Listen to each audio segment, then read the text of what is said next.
নমস্কার বন্ধুরা, অনুজ কিচেনে সকলকে স্বাগত জানাই। আজ আপনাদের সাথে শেয়ার করব আটার এক দুর্দান্ত রেসিপি। কম সময়ে সামান্য কিছু উপকরণ দিয়ে তৈরি করে নিন এই রেসিপি। আশা করি রেসিপিটি আপনাদের ভালো লাগবে। তো চলুন বন্ধুরা, আজকে রেসিপিটি শুরু করে নেওয়া যাক। আটা দিয়ে রেসিপি তৈরি করতে এখানে নিয়ে নিয়েছি আটা।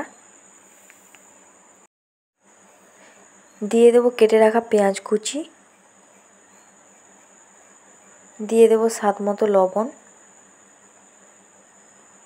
দিয়ে দেবো কাঁচা লঙ্কা কুচি,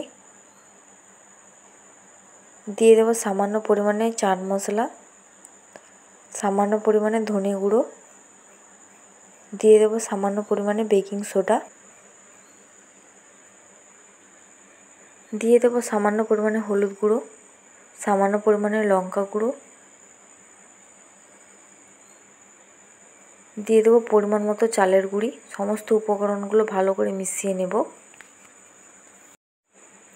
সমস্ত উপকরণগুলো ভালো করে মিশিয়ে নিয়েছি। পরিমাণ মতো জল দিয়ে আটার একটি মিশ্রণ তৈরি করে নেব। হাতের সাহায্যে ভালো করে মেখে নেব।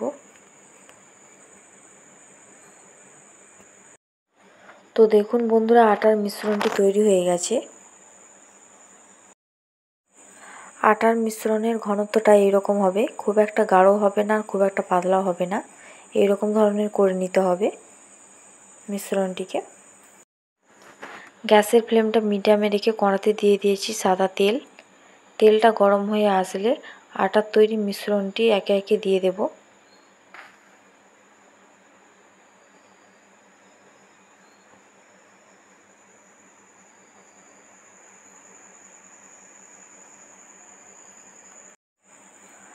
আটার মিশ্রণটি আমি এখানে পকোড়ার মতো করে দিয়ে দিয়েছি।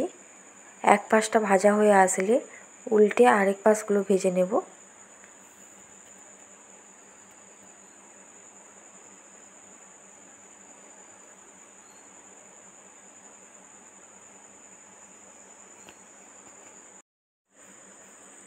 পকোড়াগুলোকে উল্টে পাল্টে ভালো করে ভেজে নিয়েছি। তো দেখুন বন্ধুরা, পকোড়াগুলো ভাজা হয়ে গেছে। একটি প্লেটে তুলে রেখে দেব। বাকি পকোড়াগুলো একইভাবে ভেজে নেব।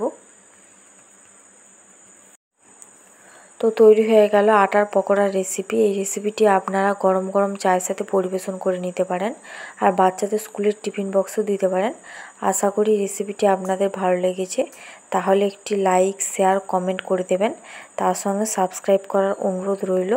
আজকের ভিডিও এই পর্যন্ত। দেখা হবে নতুন কোনো রেসিপির ভিডিও নিয়ে। ভালো থাকবেন, সুস্থ থাকবেন। ধন্যবাদ।